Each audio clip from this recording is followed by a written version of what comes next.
Well, hi everyone. I hope that you can see me and you can hear me okay. And I hope that everyone's staying healthy and safe. And we're all spending a lot more time at home right now, aren't we? Well, I thought it would be really fun to just visit with you here on Facebook for a few minutes today and share a story with you. A couple of things are happening right now when most of us can't go to church on the weekend, and a lot of schools are closed, and we're just spending a lot more time with our families and not getting to see our friends and getting to fellowship. But my friends, Laura and Lori over at Guide Magazine, they were really kind and they talked to an author of a previously published article or a story in Guide Magazine, and that's Crystal Earnhardt or Earnhardt. I'm not quite sure how to say it properly, Crystal. I apologize if I got that wrong, but she said it was okay if I read her story with you today, so I'm really excited to do that.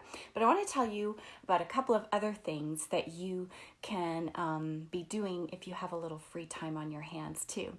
And one is to visit Guide Magazine's website, and that's guidemagazine.org.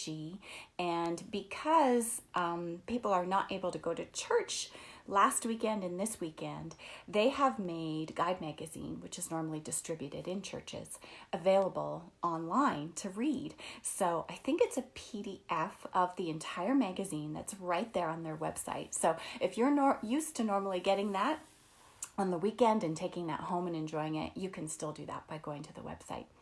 And, if you haven't spent very much time on our discoverymountain.com website, there are some things there that you can do too if you haven't looked at them. If you go on the main homepage and click the Discover button at the top of the page, then there are a couple of options that come up. And one that's really fun, if you haven't done it yet, is to click the Characters tab. And when you click that, you'll see all the pictures, all the caricatures of some of the main characters in the program, not all of them, but most of the main ones. And you can learn a bit more about the characters in Discovery Mountain. And you'll also see that some of them have a little what looks like a little orange pencil next to them. And that means that there's a coloring page for that character. And you can download that. It's all free, and you can print it, and you can be coloring while you're maybe listening to a favorite episode or doing something else. So those are just some free resources right off the top of my head that you might enjoy while you're looking for some things to do right now. So how have you been keeping busy while you've been at home? I hope that you found different things to do. For me, here at my home, we just went to a remote work, so everybody's working from home. We just started that officially on Thursday. We live in Colorado. I live in Colorado, and that's where our Discovery Mountain studio is. And so I've only been here working at home for a couple days. But my youngest daughter, Naomi, who's Jamie, she's been at home basically since spring break started from school. So she's been getting creative. She's baked muffins twice. She's baked bread 3 times. Let's see, what else did we do? We got the ingredients so we can make soap next week. And so, we made a yummy blackberry crisp yesterday, which was delicious. And so we're just thinking of different things like that to stay busy. And my older daughter, Natalie, who, if you have been listening for a long time, you might know that she's the voice of Counselor Sarah from season 2, Summer of Strife. Remember that season where we meet Ben and Judah? She just got home from college on Thursday night. And so she, right away, as soon as she got home, she completely changed her bedroom. She got rid of a bunch of stuff and she set up a desk because, of course, school is still in remotely starting back again on Monday. So those are the things we've been doing to keep busy. And I hope that you've been doing things to keep you happy and busy too. So should we read our story? Let's do that. Well, this story was published in Guide Magazine, and it's also been published in this book called Mightier Than a Lion. I love how Guide Magazine will take some of their favorite stories over the years and they'll put them together in books. One of my favorites that I have, not recalling the exact title, but it's 60 years in Guide Magazine. It's stories from the past 60 years, and it was published a couple of years ago.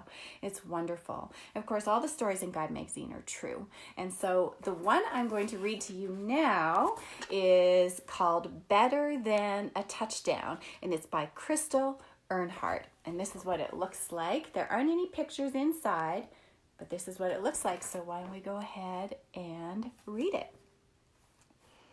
Better Than a Touchdown. Cain stood between the bleachers waiting for the junior high Wildcats to be introduced. Coach Barnwell's plan was that the whole football team would run out on the field together and break through the school banner facing the crowd. Adrenaline rushed through his veins. He looked over at his best friend and grinned. "Are you ready?" Eric nodded toward the opposing team. "We've got to take them down," he said. Cain just shrugged. "Do your best and don't worry about the rest." It was his mother's favorite saying, but it sounded cheesy coming out of his mouth.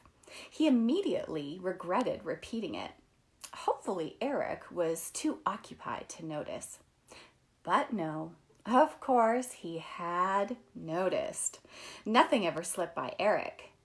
"What's happened to you?" he asked, bewilderment plainly showing on his face. "You normally say, 'Let's knock them down.'" Just then, the announcer's voice came over the intercom. "This is it," Coach yelled in order to be heard. "Get out there and send them crying to their moms." Well, Coach didn't mean it literally. He simply meant for them to go out and win. But Cain disliked the phrase all the same. When the school band started playing and the cheerleaders began waving their pom-poms, Cain, captain of the football team, led the players in breaking through the banner. It had always been that way. Naturally athletic and already 6 feet tall, Cain excelled in basketball, baseball, and football. Sports came easy to him, and he loved the fanfare and attention that he received from being a winner. It just felt different now.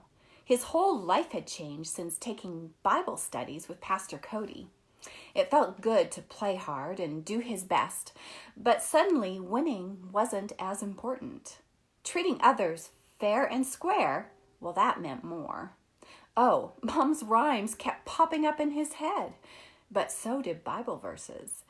Do you not know that those who run in a race all run, but one receives the prize? That's 1 Corinthians chapter 9 and verse 24. That might be true in a race, but this was football.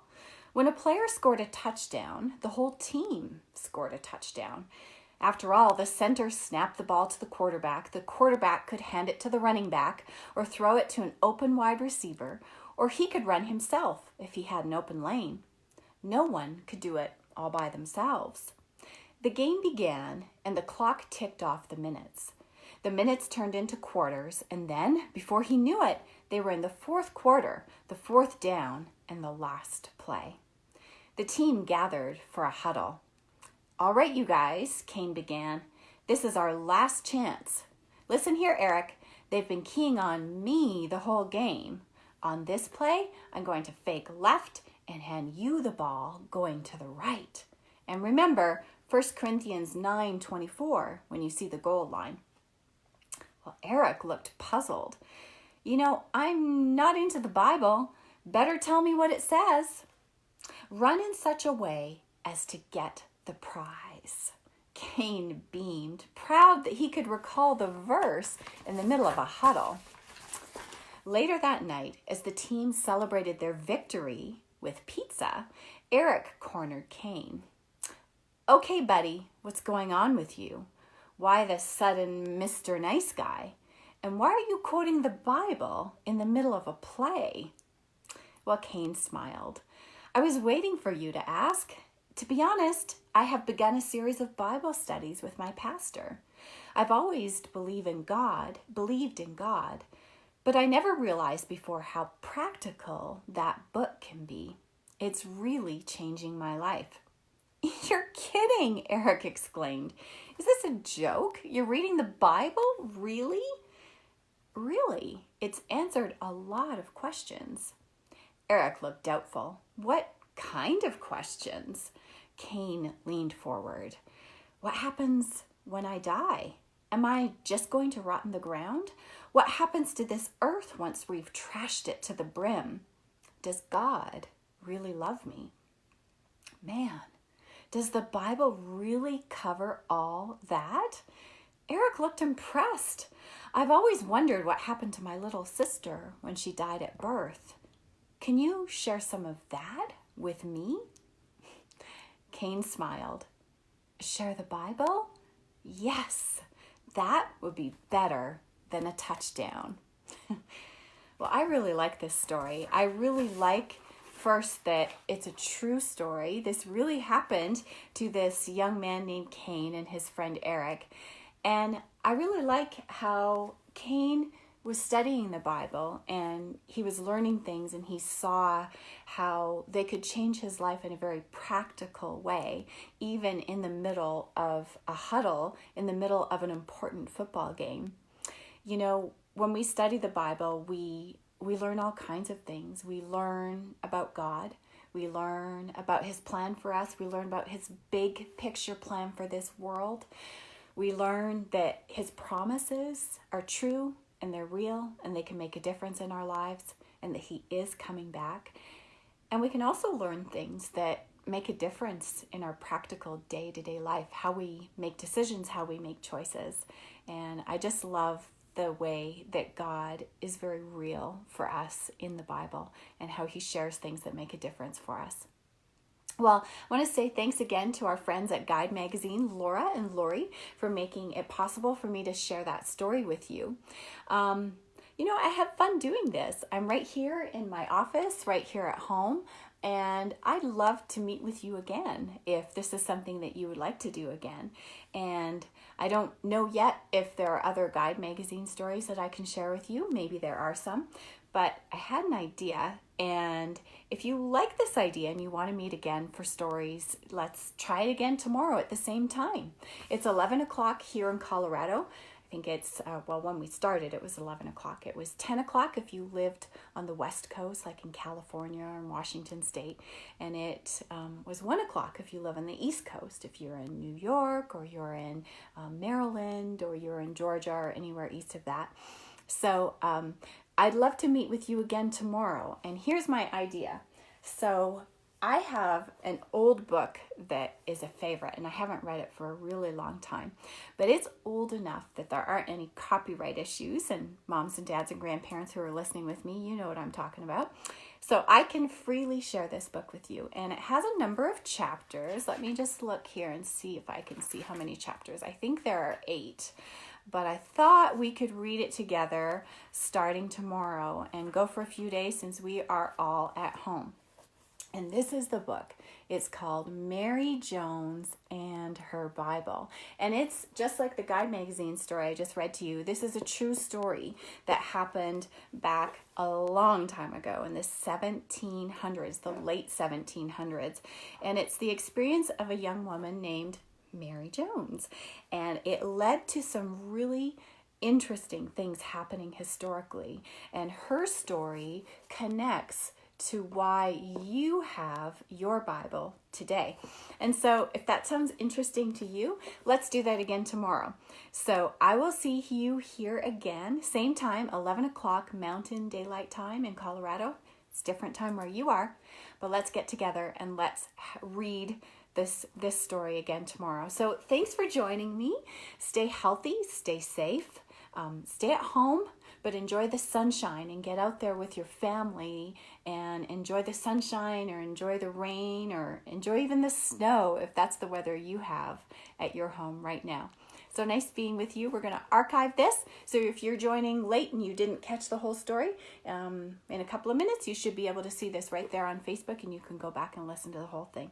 So stay safe. Nice connecting with all of you. Bye.